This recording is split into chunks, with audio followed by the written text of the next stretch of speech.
Right, so for this one, we're going to start off by going to Google.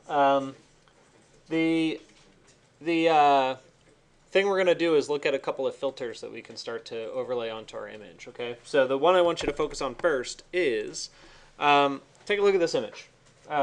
Granted, you know the image right now is still very draft and grainy, and it's not a fully developed image, and this outer edge will get cleaner the better the image has been rendered, or the longer it's been rendered. But it's not a very clean edge. It sort of looks a little funky. So there are a few things we can do to sort of fix that up a little bit. Most notably is you can go into your alpha channel and you can start to modify it slightly. So what I would suggest is, you know, the actual image here has like a little bit of like a black line around the edge. And that's probably because the alpha channel isn't like perfectly synced up with the rendered image in terms of its pixels. So, although theoretically it should be, maybe there was just an error when I placed them. But what you can do for that is grab your magic wand tool and select the whole black selection. Okay, so that means like you're selecting the sky. And what I'm going to do here is say select, modify, and I'm going to expand it by 1 pixel. Okay, so when I zoom in on it, there's that tiny little, you know, lip on the outside, and I'm going to fill that in black.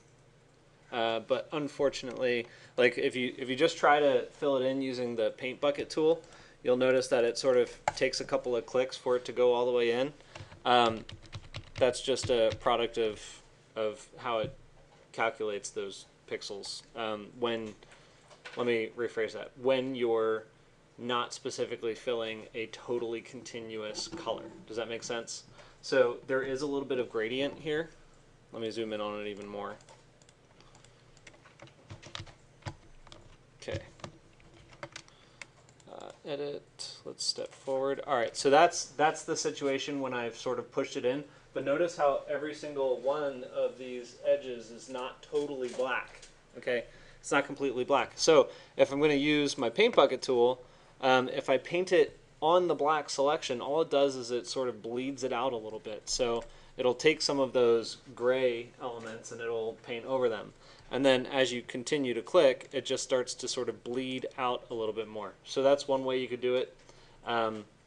Or you can just kind of use a paintbrush and just a giant paintbrush and you can paint everything black. It's up to you. But that's, I don't know, you can figure out which way is easier for you. So anyway, with that, once I go back to my main image, you'll see that it's a little bit cleaner. A little bit. Not a lot, but a little. Okay. So that's number one.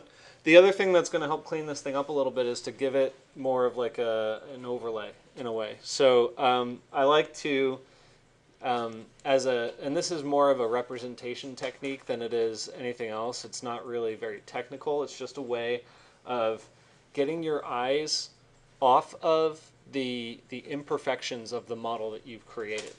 Okay, so it can help hide like little blemishes, little cracks in the surfaces that you've generated. It can help hide light leaks and stuff that are kind of bleeding out from little cracks. Occasionally, depends on what it is. But what you do is you go to Google basically and you just find a texture. So what I like to do frequently is like a canvas or like a what's it called? There's like a paper material that's like a really dense sketching paper and it has like a lot of texture to it. I forget what it's called. There's a name for it. But something like a canvas texture is actually going to work just fine for most applications. So this is a pretty plain one. I can copy that image, go into Photoshop, I'm going to paste it, and just make sure that it covers the whole. This one doesn't matter if I stretch it a little bit. Okay, so it covers the whole thing like that, right? You probably think I'm a little bit crazy right now, but what it's going to do is once I go up into my layers, right, you want to pull this sort of thing to the top of all your layers because it's an overlay, right? I'm going to switch this to multiply, and you'll see that it creates a little bit of texture to my image right there. Okay, so that's, I mean, it almost looks like this was printed on that material, right, in a way. or airbrushed. But this is a little too intense. But it does kind of function as an extreme where now you can't even really see the edge. I mean, you have to zoom in really close to really, really see it. But if I'm sort of zoomed out, I'm not distracted by it. So anyway, what you would want to do with something like this is lessen how much influence that material has on the image. So you just kind of reduce the opacity so that it looks like it might have been sort of painted over with a primer. Are you guys familiar with primered canvas and what it looks like versus regular canvas? So there's regular canvas.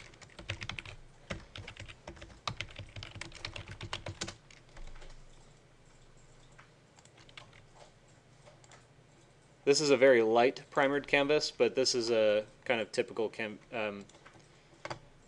that's like a single, probably a single coat primered canvas, and you could even get it to a point where it's really smooth.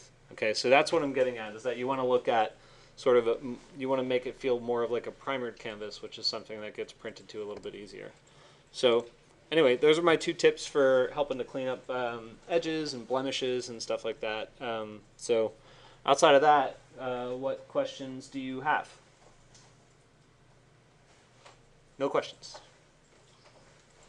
All right, you guys are really complacent today. Yes? The canvas I put on, it doesn't show onto my sky. However, because it could be that I'm using a black sky, like a night. Oh yeah, that would be very difficult to see something like that. Okay. I'll come take a look at it and see how we can get it to pop. But if it's a black sky, it's going to be difficult. Okay. Like, I mean, look up there. I mean, I can't see it up there. So anyway, any other questions? Okay.